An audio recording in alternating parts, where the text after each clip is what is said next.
পরাধীন ভারতের কোটি কোটি নিপীড়িত মানুষের বুকে স্বাধীনতা এবং অহিংসার প্রদীপ জ্বালিয়েছেন মোহনদাস করমচাঁদ গান্ধী। তিনি কেবল ভারতের জাতির জনক নন, গোটা বিশ্বের কাছে পরম পূজনীয় এক মনীষী। আজ 2রা অক্টোবর তার জন্মদিবস। গোটা দেশে যথাযোগ্য মর্যাদা, পরম শ্রদ্ধায় পালিত হচ্ছে গান্ধী জয়ন্তী। রাষ্ট্রসংঘের উদ্যোগে এই দিনটি পালিত হয় আন্তর্জাতিক অহিংসা দিবস হিসেবে।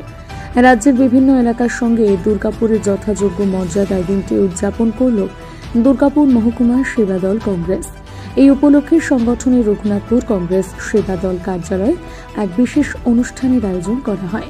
এখানে মহাত্মা গান্ধীর প্রতিকৃতিতে ফুল ও মাল্যদানের মাধ্যমে জাতির জনকে শ্রদ্ধা নিবেদন করা হয়। এই কর্মসূচিতে প্রধান অতিথি হিসেবে উপস্থিত ছিলেন পশ্চিমবঙ্গ প্রদেশ কংগ্রেস কমিটির সদস্য তরুণ রায়।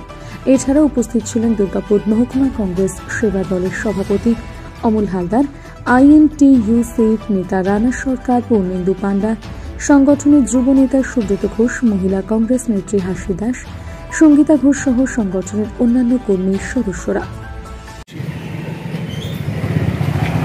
পশ্চিম বাংলায় যে নারকীয় ঘটনা, তিলোত্তমা, টিভি খুলুন, মিডিয়াতে খুলুন, একটাই মানুষ চাচ্ছে, ওই ওয়ান জাস্টিস। তাই জাতীয় কংগ্রেস আজকে মহাত্মা গান্ধীর প্রতিকৃতির সামনে আমরা প্রতিজ্ঞাবদ্ধ হচ্ছি যে যতদিন না তিলোত্তমার বিচার হয়, তিলোত্তমার দোষী যেসব ব্যক্তিরা যদি দৃষ্টান্তমূলক শাস্তি যতদিন না হবে, জাতীয় কংগ্রেস আন্দোলনের পথে আছে, থাকবে। জাতীয় কংগ্রেসের এটা প্রতিশ্রুতি আজকে মহাত্মা গান্ধীর ছবির কাছে।